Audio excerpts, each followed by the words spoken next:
መጽሐፈ ሩት ምዕራፍ 1 ኑኃሚንና ሩት። መሳፍንት በሚገዙበት ዘመን በምድሪቱ ላይ ረዓብ ሆነ። አንድ ሰው በይሁዳ ከምትገኘው ከቤቴልሔም ሚስቱንና ሁለቱን ወንዶች ልጆቹን ይዞ ለተወሰነ ጊዜ ለመኖር ወደ ሞዓብ አገር ሄደ። የሰውየው ስም አቤሜሌክ፣ የሚስቱ ኑኃሚን፣ የሁለቱም ወንዶች ልጆች ስም መዓሎንና ኬሊዮን ነበር። እነርሱም የይሁዳ ቤተልሔም ኤፍራታውያን ሲሆኑ ወደ ሞዓብ አገር ሄደው በዚያ ኖሩ። የኑኃሚን ባል አቤሜሌክ ሞተ። ኑኃሚንም ከሁለት ልጆቿ ጋር ብቻዋን ቀረች። ልጆቿም ኦርፋና ሩት የተባሉ የሞዓብ ሴቶችን አገቡ። በዚያም 10 ዓመት ያህል ከኖሩ በኋላ መዓሎንና ኬሊዮን ሁለቱም ሞቱ። ኑኃሚንም ሁለት ልጆቿንና ባሏን አጥታ ብቻዋን ቀረች። እርሷም በሞዓብ ሳለች እግዚአብሔር ሕዝቡን እንደጎበኘና እህል እንደሰጣቸው በሰማች ጊዜ ሁለቱም ምራቶቿን ይዛ ወደ አገሯ ለመመለስ ከዚያ ተነሳች። የኖረችበት ስፍራ ትታ ከሁለቱ ምራቶቿ ጋር ወደ ይሁዳ ምድር የሚመልሳቸውን መንገድ ይዘው ጉዞአቸውን ቀጠሉ። ከዚያም ኑኃሚን ሁለቱ ምራቶቿን እንዲህ አለቻቸው፣ እያንዳንዳችሁ ወደ እናቶቻችሁ ቤት ተመለሱ። ለሞቱ ባሎቻችሁና ለእኔ በጎ ነገር እንዳደረጋችሁ ለእናንተም እግዚአብሔር እንደዚሁ ያድርግላችሁ። እያንዳንዳችሁ በምታገቡበት ባል ቤት እግዚአብሔር ያሳርፋችሁ። ከዚያም ሳመቻቸው። እነርሱም ድምፃቸውን ከፍ አድርገው አለቀሱ። ቀጥለውም አይሆንም፣ ከአንቺ ጋር ተመልሰን ወደ ወገኖችሽ እንሄዳለን አሏት። ኑኃሚን ግን እንዲህ አለቻቸው፣ ልጆቼ ሆይ ወደ የቤታችሁ ተመለሱ። ከእኔ ጋር ለምን ትሄዳላችሁ? ባል የሚሆኗችሁ ሌሎች ልጆች ከእንግዲህ የምወልድ ይመስላችኋልን? ወደ የቤታችሁ ተመለሱ። ልጆቼ ሌላ ባል እንዳላገባ እጅግ አርጅቻለሁ። አሁንም ተስፋ አለኝ ብል ዛሬ ማታ አግብቼ ከዚያም ልጆቹን ብወልድ እስኪያድጉ ድረስ ትጠብቃላችሁን? እነርሱን በመጠበቅ እስከዚያ ሳታገቡ ትቆያላችሁን? ልጆቼ ሆይ እንዲህ አይሆንም። ሁኔታው ከእናንተ ይልቅ ለእኔ እጅግ መራራ ነው። የእግዚአብሔር እጅ በእኔ ላይ ተነስቷልና። እነርሱም ድምፃቸውን ከፍ አድርገው እንደገና አለቀሱ። ከዚያም ኦርፋ አማቷን ስማ ተሰናበተቻት። ሩት ግን ልትለያት ስላልፈለገች ተጠመጠመችባት። ኑኃሚን መልሳ እነሆ የባልሽ ወንድም ሚስት ወደ ወገኖቿና ወደ አማልክቷ ተመልሳለች፣ አብረሻት ተመለሽ አለቻት። ሩት ግን እንዲህ አለች፣ ተለይቼሽ እንድቀር ወይም እንድመለስ አትለማመጪኝ። ወደምትሄጂበት እሄዳለሁ፣ በምትኖሪበት እኖራለሁ። ሕዝብሽ ሕዝቤ፣ አምላክሽ አምላኬ ይሆናል። በምትሞቺበት እሞታለሁ፣ እዚያው እቀበራለሁ። ከእንግዲህ ሞት ከሚለየን በቀር ብለይሽ እግዚአብሔር ይፍረድብኝ፣ ከዚህም የከፋ ያድርግብኝ። ሩት አብራት ለመሄድ መቁረጧን በተረዳች ጊዜ ኑኃሚን መጎትጎቷን ተወች። ከዚያም ሁለቱ ሴቶች እስከ ቤተልሔም ድረስ ተጓዙ። ቤተልሔም እንደደረሱም በእነርሱ ምክንያት ከተማው በሙሉ ተተረማመሰ። ሴቶቹም ይህች ኑኃሚን ናትን በማለት ተገረሙ። እርሷም እንዲህ አለች፣ ሁሉን የሚችል አምላክ ሕይወቴን እጅግ መራራ አድርጎታልና ማራ በሉኝ እንጂ ኑኃሚን ብላችሁ አትጥሩኝ። በሙላት ወጣው፣ ነገር ግን እግዚአብሔር ባዶ መለሰኝ። እግዚአብሔር አስጨንቆኝ ሁሉን የሚችል አምላክ መከራ አምጥቶብኝ ሳለ እንዴት ኑኃሚን ብላችሁ ትጠሩኛላችሁ? አለቻቸው። ስለዚህም ኑኃሚን ከምራቷ ከሞዓባዊቷ ሩት ጋር በመሆን ከሞዓብ ተመለሰች። ቤተልሔም የደረሱትም የገብስ አዝመራ በሚሰበስቡበት ወቅት መጀመሪያ ላይ ነበር።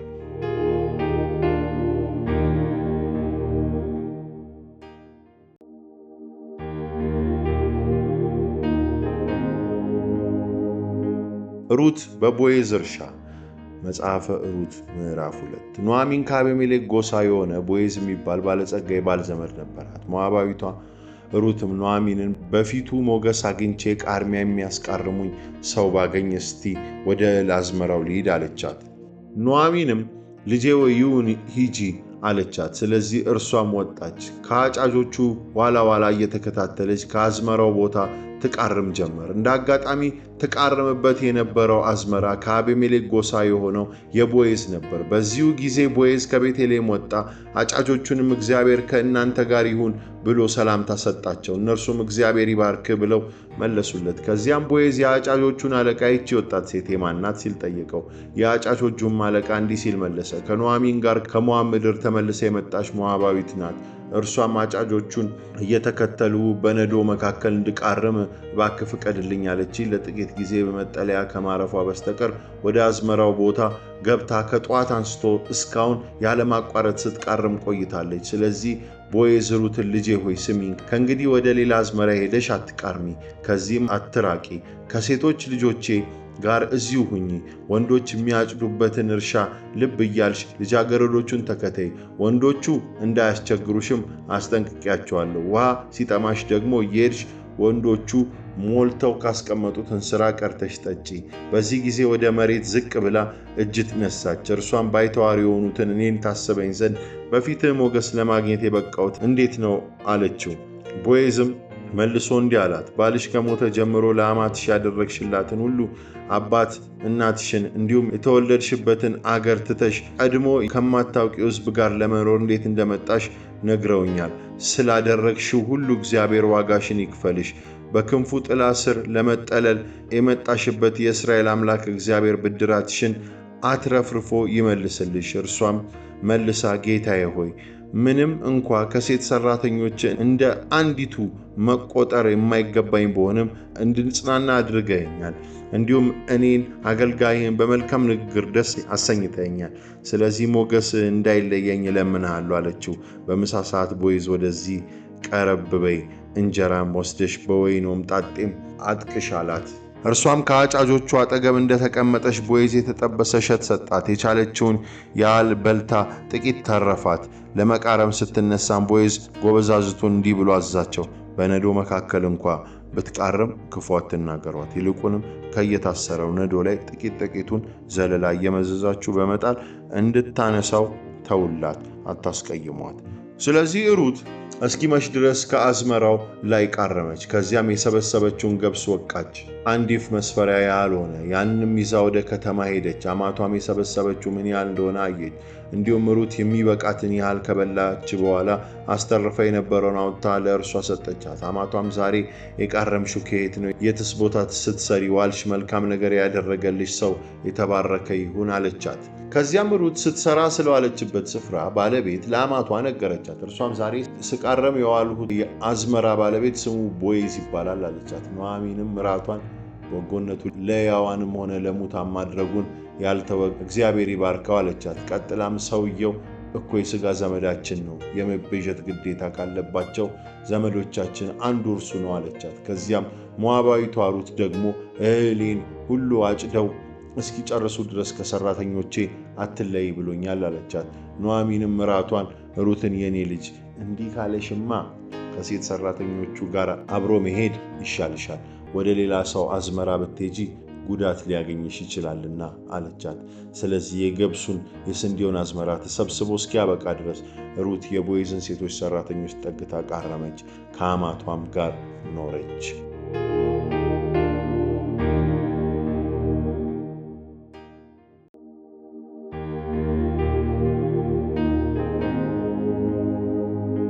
ቦዔዝና ሩት በእህል አውድማው ላይ።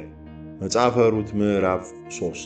ከዚህ በኋላ አማቷ ኑኃሚን ሩትን እንዲህ አለቻት፣ ልጄ ሆይ የሚያመችሽን ቤት እንድፈልግልሽ አይገባኝምን? ከሴቶች ሰራተኞች ጋር አብረሽ የነበርሽበት ቦዔዝ ዘመዳችን አይደለምን? ዛሬ ማታ በአውድማው ላይ ገብስ ያበራያል። ተጣጠቢ፣ ሽቶ ተቀቢ፣ እንዲሁም የክት ልብስሽን ልበሺ። ከዚያም ወደ አውድማው ውረጂ።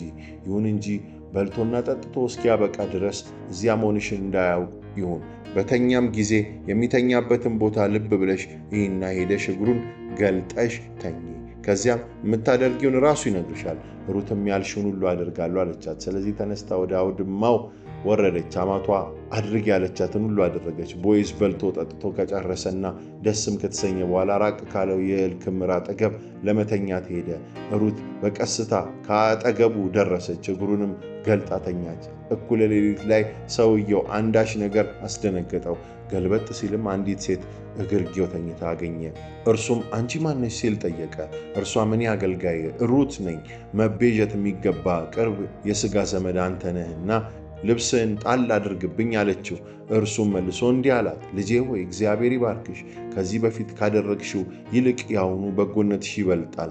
ባለጠጋም ሆነ ድሃ ወጣት ወንድ ፈልገሽ አልሄድሽምና አሁን ልጄ ሆይ አትፍሪ፣ የምትጠይቂውን ሁሉ አደርግልሻለሁ። አንቺ ምግባረ መልካም ሴት መሆንሽን የሀገሬ ሰው ሁሉ ያውቃል። ምንም እንኳን ቅርብ የሥጋ ዘመድ መሆን የተረጋገጠ ቢሆንም ከኔ ይልቅ መቤዠት የሚገባው ቅርብ የሥጋ ዘመድ አለ።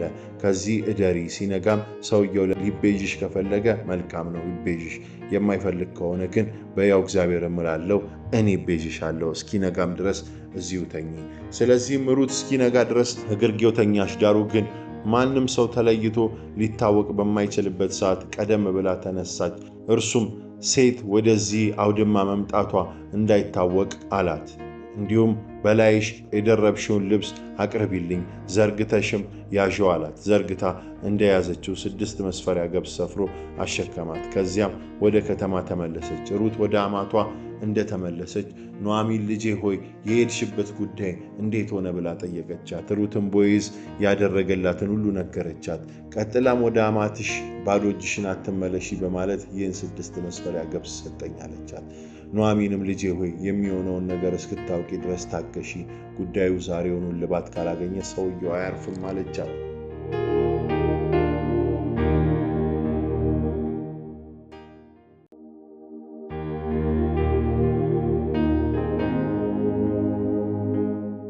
ቦዔዝ ሩትን አገባ። መጽሐፈ ሩት ምዕራፍ 4። ቦዔዝም ወደ ከተማይቱ በር አደባባይ ወጥቶ ተቀመጠ። እርሱም የመቤዠት ቅድሚያ ያለው የቅርብ ዘመድ በመጣ ጊዜ ወዳጄ ሆይ ወደዚህ ና፣ አጠገቤም ተቀመጥ አለው። ስለዚህም ሰውየው ሄዶ ተቀመጠ። ቦዔዝ ከከተማይቱ ሽማግሌዎች 10ን ጠርቶ እዚህ ተቀመጡ አላቸው። እነርሱም ተቀመጡ። ከዚያም የመቤዠት ቅድሚያ ያለው የቅርብ የሥጋ ዘመድ እንዲህ አለው፣ ከሞዓብ የተመለሰች ኑኃሚን የወንድማችንን የአቤሜሌክን ጤንጦ መሬት ልትሸጥ ነው። አንተም ይህንኑ ጉዳይ ማወቅ አለብህ ብዬ ስላሰቡ አሁን እዚህ በተቀመጡትና በሕዝቤም ሽማግሌዎች ፊት እንድትገዛው ላሳስብህ ወደዱ። አሁንም ራስህ የምትቤዠው ከሆነ ልትቤዠው ትችላለህ። ለዚህ ካንተ ቅድሚያ የሚኖረው የለም። ይህን የማታደርግ ከሆነ ግን ካንተ ቀጥሎ የሚገባኝ ስለሆኑ ንገረኝና ልወቀው። ሰውየውን እኔ ቤዠዋለሁ አለ። ከዚያም ቦዔዝ እንግዲህ መሬቱን ከኑኃሚንና ከሞዓባዊቷ ከሩት ላይ በምትገዛበት ዕለት የሟቹን ስም በርስቱ ለማስጠራት ሚስቱንም አብረ መውሰድ አለብህ አለው።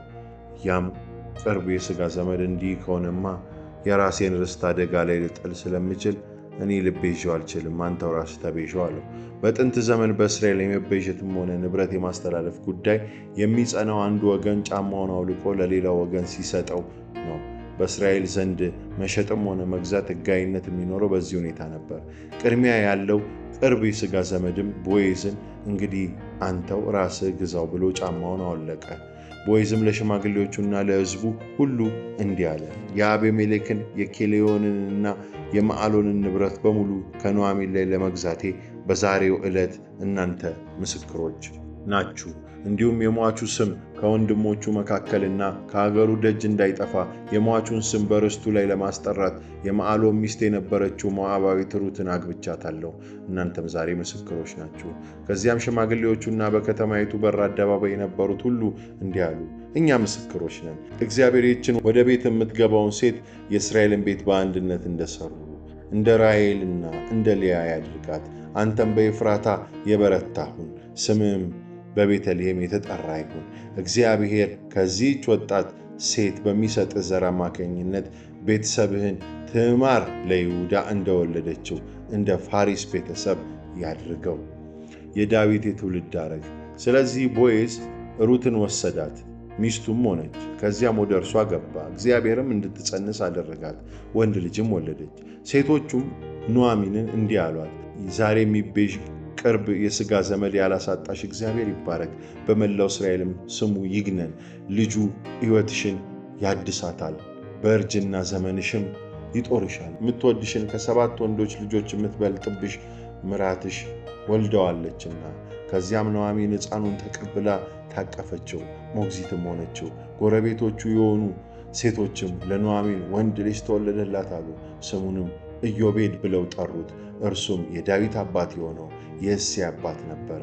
እንግዲህ የፋሪስ ቤተሰብ ትውልድ ይህ ነው። ፋሪስ ኤስሮምን ወለደ፣ ኤስሮምም አራምን ወለደ፣ አራምም አሚናዳብን ወለደ፣ አሚናዳብ ነአሶንን ወለደ፣ ነአሶን ሰልሞንን ወለደ፣ ሰልሞን ቦዔዝን ወለደ።